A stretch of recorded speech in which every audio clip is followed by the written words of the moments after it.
जो कि आपका force and loss of motion है, सबसे इंपॉर्टेंट टॉपिक, क्योंकि 3 लॉज इसी में दिए गए हैं।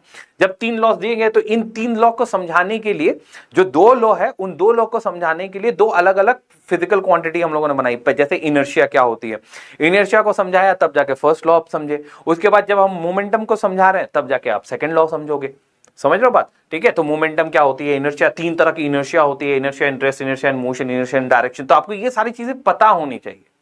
इसके बेसिस पे क्वेश्चंस तो नहीं आएंगे, जैसे इनर्शिया डायरेक्शन पे क्वेश्चंस तो नहीं आएंगे डायरेक्टली, वो आपसे पूछ लेगा कि बॉडी आप इमीडिएटली राइट टर्न कर रहे हो तो इसमें इनर्शिया ऑफ डायरेक्शन किस तरफ होगा, तो आप बताओगे ना कि क्या होगा, क्योंकि मेरी बॉडी सीधी चल रही थी, अब अचानक से हम लोगों ने राइट टर्न कर लिया तो इनर्शिया ऑफ डायरेक्शन हमारा बॉडी रजिस्ट करेगा कि नहीं नहीं हमें सीधा चलना है। तो क्योंकि अब गाड़ी राइट की तरफ मुड़ रही तो हमारा जो बॉडी है वो लेफ्ट की तरफ शिफ्ट कर जाएगा। ठीक है, तो ये सारी चीजें पता होनी चाहिए, इंपॉर्टेंट है आपका।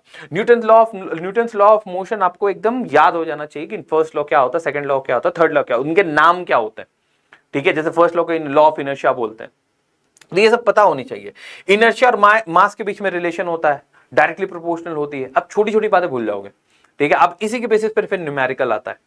ठीक, मोमेंटम पढ़ोगे तब जाके सेकंड लॉ बता पाओगे। थर्ड लॉ तो सबको याद होगा मेरे ख्याल से। ठीक, then we have law of conservation of momentum, जिसको आप लोग याद करके बैठते हो भगवान जाने क्यों, m1 u1 plus m2 u2 will be equals to m1 v1 plus m2 v2। ये फॉर्मूला नहीं है, ये फॉर्मूला नहीं है। ये जो फिगर आपके बुक में बनी हुई है ना, और हम लोगों ने लॉ ऑफ कंजर्वेशन जो समझा है उस फिगर के अकॉर्डिंग ये फॉर्मूला निकली है। हर बार ऐसा फॉर्मूला थोड़ी निकलेगा। ठीक है, फॉर्मूला क्या है, फॉर्मूला है कि जो आपका मोमेंटम बिफोर द कोलिजन था, बिफोर कोलिजन, ठीक है, बिफोर कोलिजन था, वही आफ्टर भी कोलिजन होगा। इसीलिए तो कंजर्व बोल रहे हैं इसे, इसीलिए तो एक जगह पे फिक्स है ये, इसीलिए तो कांस्टेंट है। समझ रहे हो, ये फॉर्मूला नहीं है।